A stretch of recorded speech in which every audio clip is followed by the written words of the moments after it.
Bismillahirrahmanirrahim. Assalamualaikum warahmatullahi wabarakatuh. Alhamdulillahirabbil alamin wassalatu wassalamu ala asyrafil anbiya'i wal mursalin wa ala alihi wa sahbihi wa man tabi'ahum bi ihsan ila yaumiddin. Tsumma amma ba'd. Masyarul muslimin, jamaah salat asar yang dimuliakan Allah Subhanahu wa taala. Imam Ibnu Rajab Al-Hambali dalam kitab beliau Lataiful Ma'arif menjelaskan bahwasanya seorang hamba itu tidak akan sempurna ketika mendekatkan diri kepada Allah Subhanahu wa taala sekedar dengan meninggalkan berbagai syahwat yang mubah di luar puasa. Jadi la yatimmu at-taqarrubu ila Allah ta'ala bi tarki hadhihi asy-syahawat al-mubahati fi ghairi hali siyam. Jadi seorang hamba itu tidak akan sempurna mendekatkan diri pada Allah Subhanahu wa taala sekedar meninggalkan berbagai syahwat yang hukumnya mubah di luar kondisi puasa, seperti makan, minum, berjima dengan suami istri. Itu kan syahwat yang mubah di luar Ramadan. Kalau cuma meninggalkan ini di luar kondisi puasa itu tidak sempurna seorang hamba itu, kecuali dengan mendekatkan diri pada Allah Subhanahu wa taala dengan meninggalkan hal-hal yang Allah haramkan juga. Maksudnya begini, saat ini kan kita puasa ya. Salah satu bentuk puasa kita itu meninggalkan berbagai syahwat yang mubah sebenarnya kalau di luar Ramadan. Makan, minum, berjima, suami istri, itu kan perkara mubah di luar Ramadan. Lah kalau kita puasanya cuma meninggalkan itu taqarrub, pendekatan diri kita pada Allah Subhanahu wa taala belum sempurna. Belum sempurna sampai kita juga meninggalkan berbagai hal yang Allah haramkan fi kulli hal, dalam seluruh kondisi, baik di luar puasa atau saat berpuasa.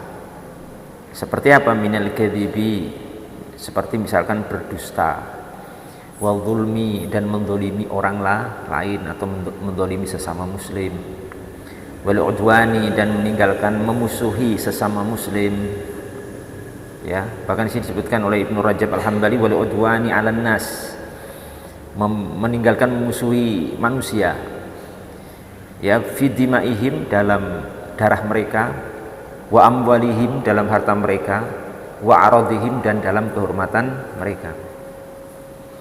Baru sempurna ketika seperti ini. Jadi puasa itu maksudnya tidak hanya meninggalkan syahwat mubah saja, makan, minum, hubungan suami istri, tapi juga harus meninggalkan seluruh perkara yang Allah haramkan tadi ya, berupa berdusta, mendolimi orang, memusuhi manusia berkaitan dengan harta, kemudian darah, kemudian kehormatan mereka. Kalau puasa kita baru meninggalkan yang syahwat mubah tadi, makan, minum, dan sebagainya, itu belum sempurna, belum apa-apa gitu. Apalagi kalau masih melakukan hal-hal yang Allah haramkan seperti berdusta dan sebagainya tadi. Makanya diingatkan oleh Nabi kita Muhammad SAW, dia bersabda, "Man lam yada' qaulaz zuri wal 'amila bih falaysa lillahi hajatun fi ayyada'a ta'amahu wa syarabahu." Barang siapa yang tidak meninggalkan ucapan bohong di siang hari bulan Ramadan, atau qaulaz zuri itu selain ucapan bohong juga fitnah masuk di situ, namimah, mengadu domba, persaksian palsu dan sebagainya. Bahkan melakukan itu, maka falaysa lillahi hajah, maka Allah tidak punya kebutuhan dia meninggalkan makan dan minum untuk Allah. Jadi sia-sia kita itu kalau cuma tidak makan tidak minum sebenarnya untuk Allah. Allah tidak butuh itu kalau cuma itu yang ditinggalkan, sementara dosa-dosa haram lain, memfitnah, menggibah, berkata bohong, berdusta, mendolimi orang dan sebagainya tidak kita tinggalkan. Sia-sia. Allah tidak butuh kelaparan kita, kehausan kita, itu Allah nggak butuh. Ya, karena hakikat puasa bukan hanya itu. Sampai ada sebagian salaf, para ulama salaf itu mengatakan begini, ahwan siyam tarku al-akli wasyurb. Puasa paling ringan, paling mudah itu ya cuma tidak makan, tidak minum. Itu puasa paling rendah. Paling ringan ya cuma itu.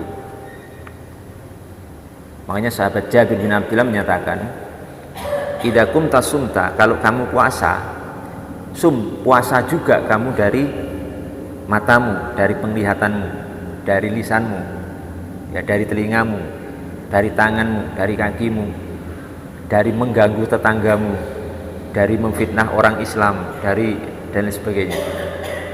Ini sebagai sebuah nasihat bagi kita semuanya, mumpung kita masih di hari keempat bulan Ramadan, masih ada sisa mungkin kurang lebih 26 atau 25 hari lagi. Mari kita koreksi puasa kita di hari-hari berikutnya, sehingga jangan sampai kita cuma mendapatkan haus dan lapar tapi tidak mendapatkan nilai pahala di sisi Allah Subhanahu wa taala. Barakallahu fikum wal afu minkum wabillahi taufiq wal hidayah. Wassalamualaikum warahmatullahi wabarakatuh.